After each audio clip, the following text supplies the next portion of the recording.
الله وبركاته.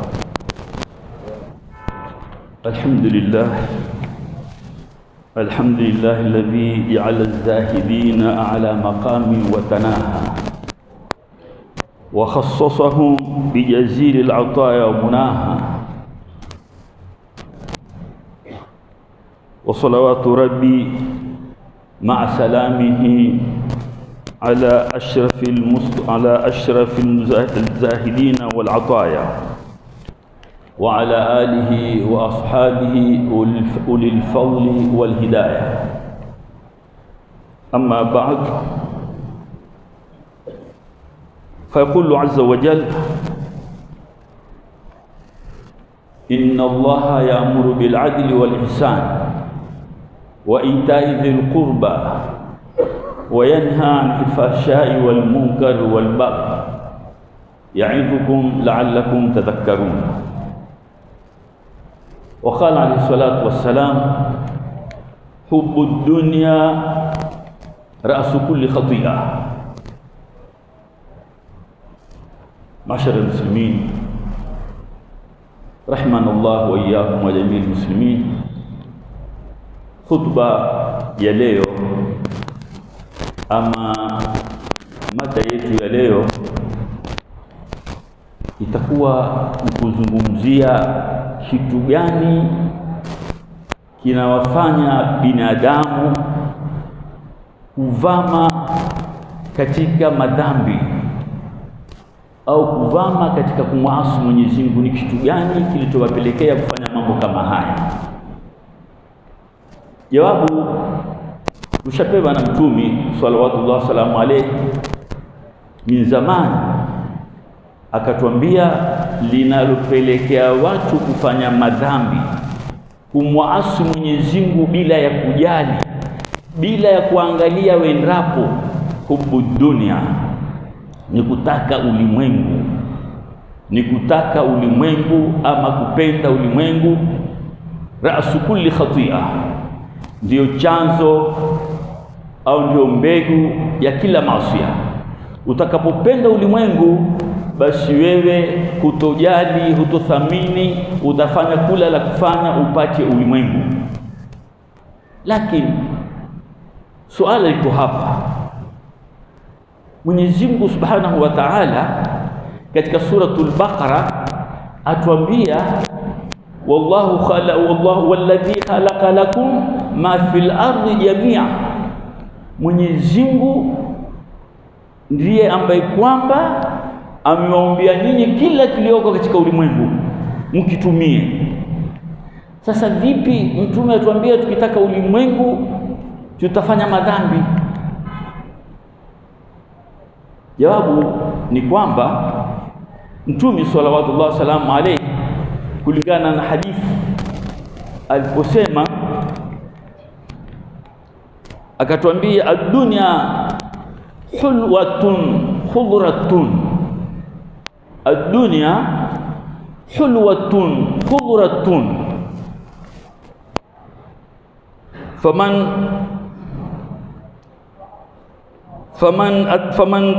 faman akhadhaha bihaqqiha barakallahu fihi,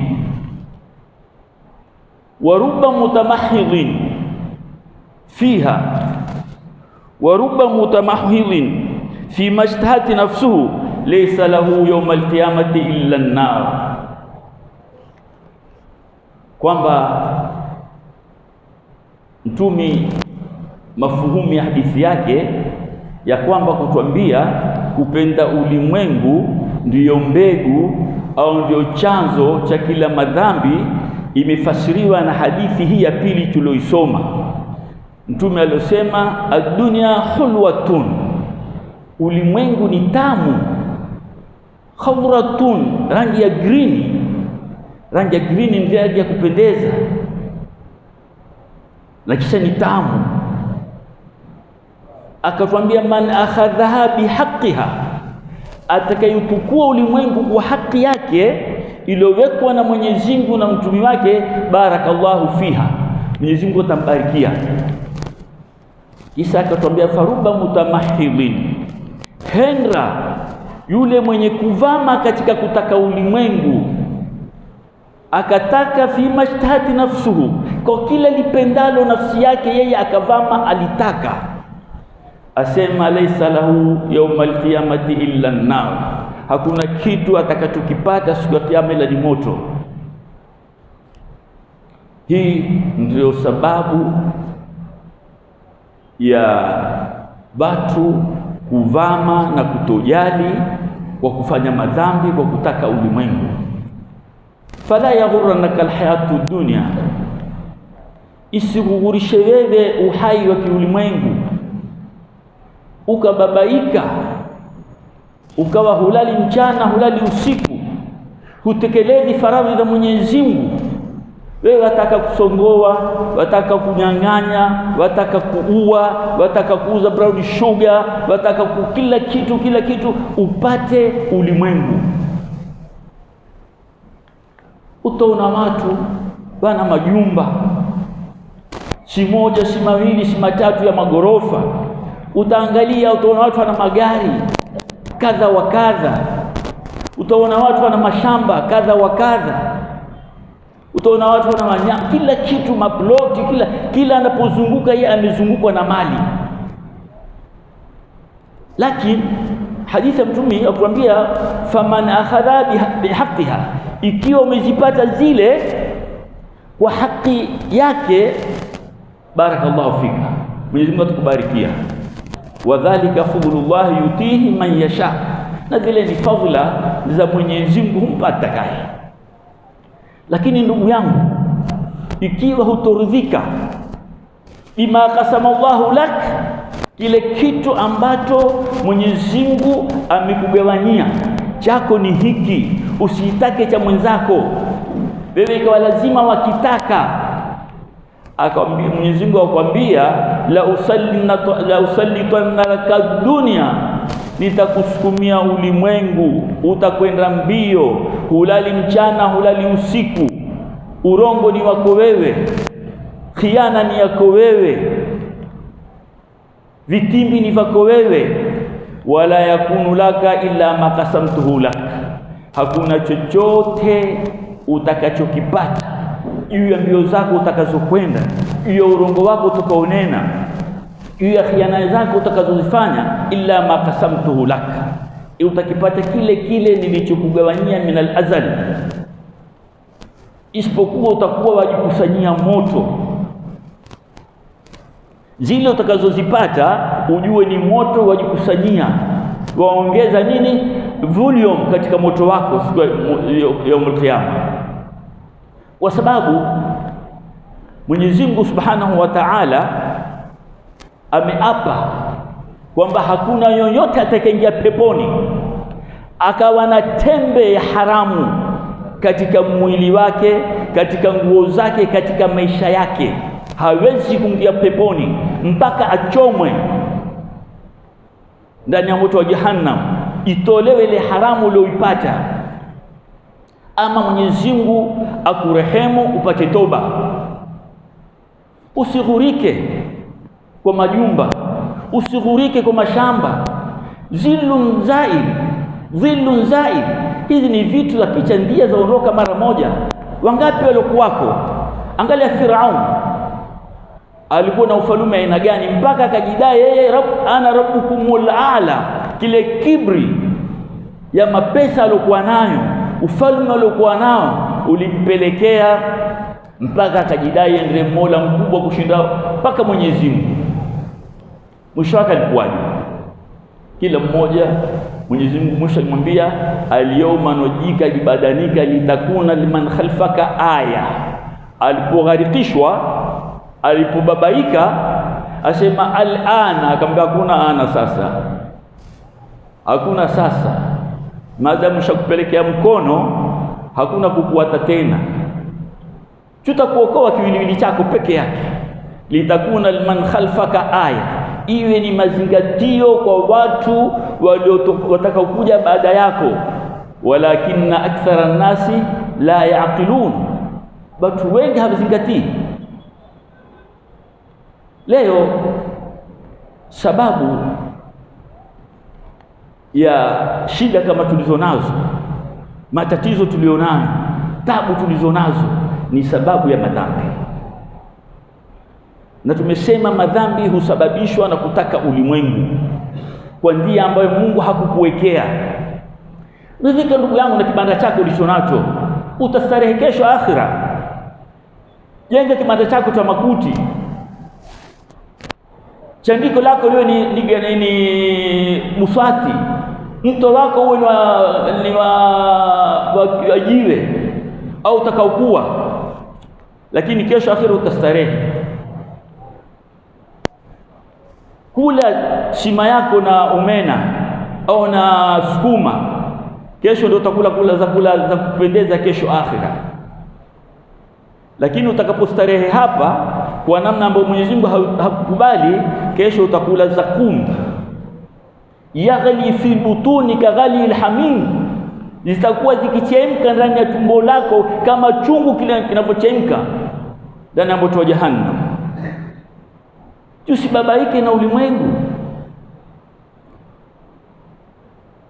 Mwenyezi Mungu atueleza suluhisho la watu wasipende ulimwengu na kitu gani kitawapelekea wasiupende ulimwengu na wasifanye madhambi. Akatuambia, inna Allaha ya'muru bil adli wal ihsan wa ita'i dhil qurba wa yanha 'anil fahsha'i wal munkari wal baghi ya'idhukum la'allakum tadhakkarun. Mwenyezi Mungu ameanza kutuhakikishia kwa harfu taukidi inna thaqila, akituambia tena akaileta kwa fi'lu mudhari ambayo yatakikana istimrari na dawam. Inna Allaha ya'muru bil adli wal ihsan, amrisha watu wafanye uadilifu. Adala ndio kitu cha kuondosha madhambi. Adala ndio kitu cha kuondosha madhambi. Nini adala? Adala ni kufanya usawa katika kila hukumu ya Mwenyezi Mungu, uiweke sawa vile alivyokuwekea, ikiwa kwa binadamu, ikiwa kwa wanyama, ikiwa katika maskani, kila kitu kuwe na uadilifu. Ujue mwanachuoni sawa yake kufanywa vipi, mtu ambaye si mwanachuoni sawa yake kufanywa vipi, maskini sawa yake ni vipi, tajiri ni vipi. Lakini usitukulie watu wote ukataka kuwapa hali moja. Kitu ambacho kinachozingatiwa katika hali moja ni katika masala ya ibada. Ibada haina tajiri, haina maskini, haina mwanachuoni, haina sio mwanachuoni. Na katika masala ya hukuma, ikiwa kumekwenda husma kwa kadhi, hafai kuangalia huyu mwanachuoni, huyu aloshtaki ni maskini, ama huyu ni tajiri, huyu ni maskini. Haifai pale, lazima uweke usawa kwa wote wawili. Sayyidina Ali karramallahu wajha, wakati mmoja kulikuwa na husma baina yake na Myahudi. Akaenda kwa Sayyidina Umar, alikuwa khilafa ni Sayyidina Umar wakati huo ndiye prime minister. Walipoingia kwenye mahakama ya kadhi, Sayyidina Ali akamuita Sayyidina Umar, akimuita Yahudi kwa jina lake, ya fulani, akamwambia niko. Alipomwita Sayyidina Ali akamwambia Abul Hasan, ya Abul Hasan. Sayyidina Ali akamwambia huyafanya uadilifu. Akamwambia kwa nini? Akamwambia huyu umemwita kwa jina lake, mimi umeniita kwa jina la kunia yangu, hii hapana uadilifu hapa. Sayyidina Umar akasikitika, akasema Mwenyezi Mungu asinibakishe mahala asipokuwa hapo Sayyidina Ali. Angalia tofauti ya jina tu ya adala. Akamregesha Sayyidina Ali, kumregesha Sayyidina Umar kwamba lazima nami uniite kwa jina langu, au kumwita huyu kwa kuniita mimi kwa kunia na humwite kwa kunia. Basi katika mahakama hakuna mwanachuoni, hakuna jahili, hakuna tajiri, hakuna maskini. Lazima hukumu kadhi ipitishe kiuadilifu, hazingatii daraja zinazo. Daraja za mwanachuoni huzingatiwa katika ibadati. Ikiwa yeye ni mwanachuoni, aweza kutangulizwa mbele kuliko ambaye si mwanachuoni. Katika masala ya ilmu atatangulizwa mwanachuoni kuliko ambaye si mwanachuoni. Haya ndiyo mambo ambayo watu wataka wazingatie. Tusipapatie haramu kwamba watu hufanya, wal haramu yabqa haraman walau kana yafaluhu nas. Haramu itabaki vile ni haramu, walau kana yafaluhu jamia, ya mambo yote waifanye ile haramu itabaki pale pale ni haramu. Haya mambo ndio yanayotupelekea kutuletea tabu. Hakuna uadilifu pahala popote. Ukienda katika mahakama ya kadhi hakuna uadilifu. Ukienda katika mahakama hii ya tawaghuti hizi za kitawaghuti hakuna uadilifu. Ukienda katika mashirika yote hakuna uadilifu. Ukienda katika vyuo za usomi hakuna uadilifu. Ukienda madrasa hakuna uadilifu. Ukienda kwenye shule hakuna uadilifu. Leo utamwona kijana cha tajiri hawezi kusomeshwa sana na kijana cha maskini. Huyu kijana cha tajiri mwalimu atajitolea amfahamishe, amsomeshe mpaka aelewe, lakini huyu maskini achana naye. Vijana kama wale wanapofanywa mtihani, mwalimu hufanya khiana. Huyu madamu kijana cha tajiri, hata mimi tajila right mambo mengi apate apite, huyu tamfelisha. Au katika mashirika utaona mtoto ana zile AA zote mwanzo mpaka mwisho 100% anazo, lakini atanyima nafasi ya kusoma kwenda mbele. Madamu kijana huyu ni maskini, atapewa nafasi ile Njoge, Karaoke na nani, au atapewa kijana cha tajiri, atapewa yeye, ili hali na yule amepata si pengine. Hakuna uadilifu. Wakienda kutaka kazi mambo ni hayo. Huyu ni Abdullah, Abdurrahman, Muhammad, huyu afanye. Wata tumpe Njoroge, Karaoke nani. Au ataangaliwa kijana cha maskini, hakuna kazi bana. Huyu wa kitajiri japokuwa ana degree, japokuwa ni engineer, ana master, lakini atafukuzwa.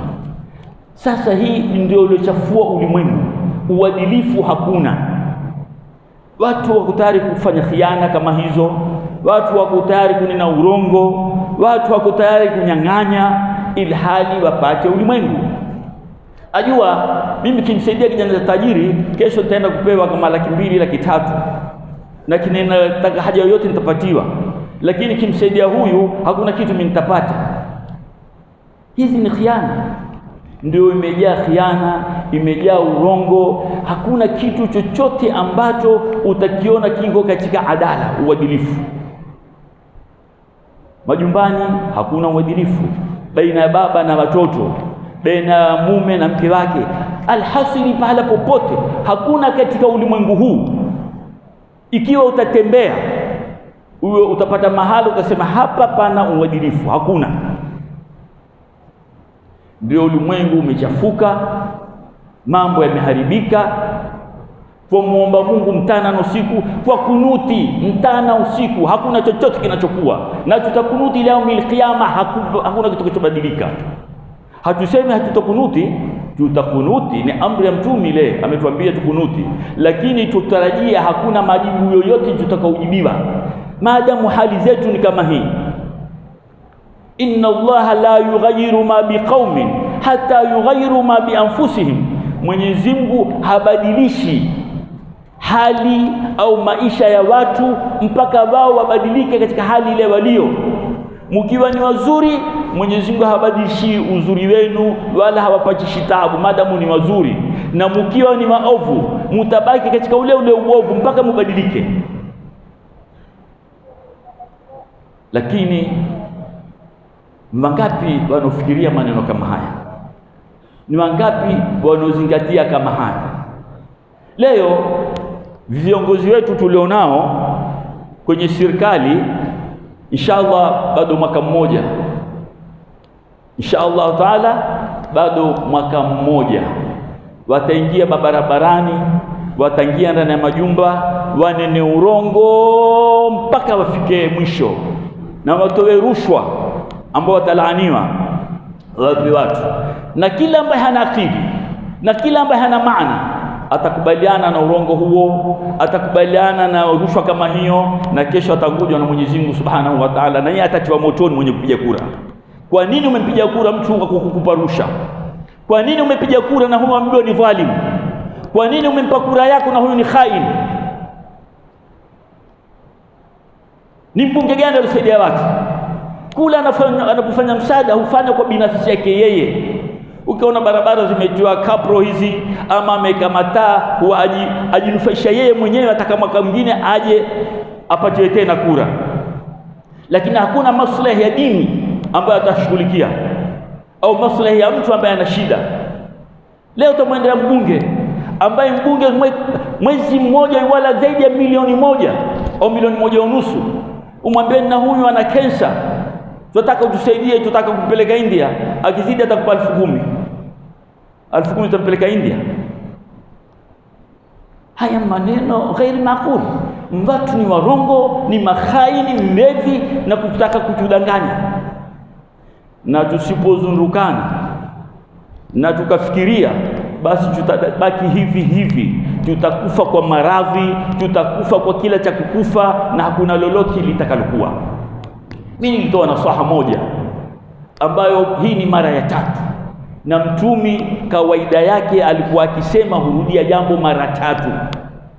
Tukawashauri matajiri, wataulizwa, wasione matajiri watabatwa, au mtu akajenga msikiti basi tagia peponi, tajengwa nani atakujenga nyumba peponi? Utajengwa na shetani?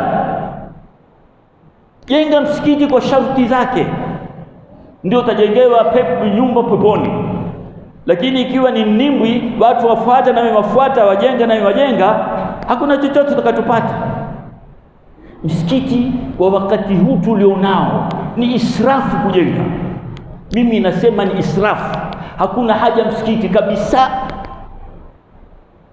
Na ukijenga hakuna chochote utakachopata, kwa sababu Mungu amekuwekea mengine ya muhimu zaidi atakayofanya na hutaki kuyafanya.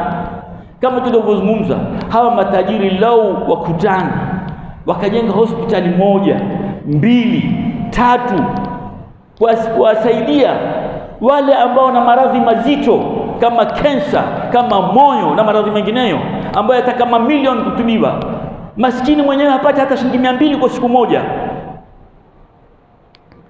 Wakaweka hospitali, wakaweka madaktari, wakaweka dawa, ule maskini atalipa kidogo, atatibiwa. Hii ni bora kuliko kujenga msikiti. Mwenyezi Mungu asema katika suratul Maida, wa man ahyaha, yoyote atakayohuisha nafsi moja, atakayohuisha nafsi moja, fakaannama ahya nasa jamia, itakuwa kama alohuisha watu wote, thawabu atakazozipata. Kuhuisha si kutia ruhu, kuhuisha si kutia ruhu. Mwenye kutia ruhu ni Mungu, na wala hakuna lazima ule utakayemsaidia kwa matibabu apone hata akifa.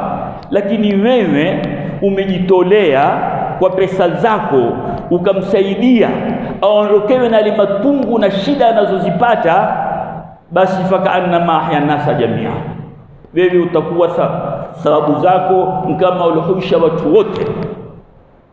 Lakini hakuna kuzingatia. Kula inukae takajenga msikiti, kula inukae takajenga msikiti, kula takajenga msikiti. Watu ni 2 wanaswali msikitini, watu ni 10, watu ni 20, basi wawata mambo makubwa wao wafike jina la msikiti. Msikiti una wakati wake. Kuna wakati walikuwa ujengwe msikiti, lakini sasa hakuna tena haja kujengwa msikiti. Hata madarasa hakuna haja tena kujengwa kwa sasa. Sasa ni kusimamiwa ile msikiti ilikuwako na wakaangalia mwingine wakayafanya. Basi Mwenyezi Mungu atupe fikra na tadaburi katika kuzingatia maneno kama haya. Mwenyezi Mungu atujalie min alladhina yastami'una alqawla fayattabi'una ahsana. Assalamu alaykum.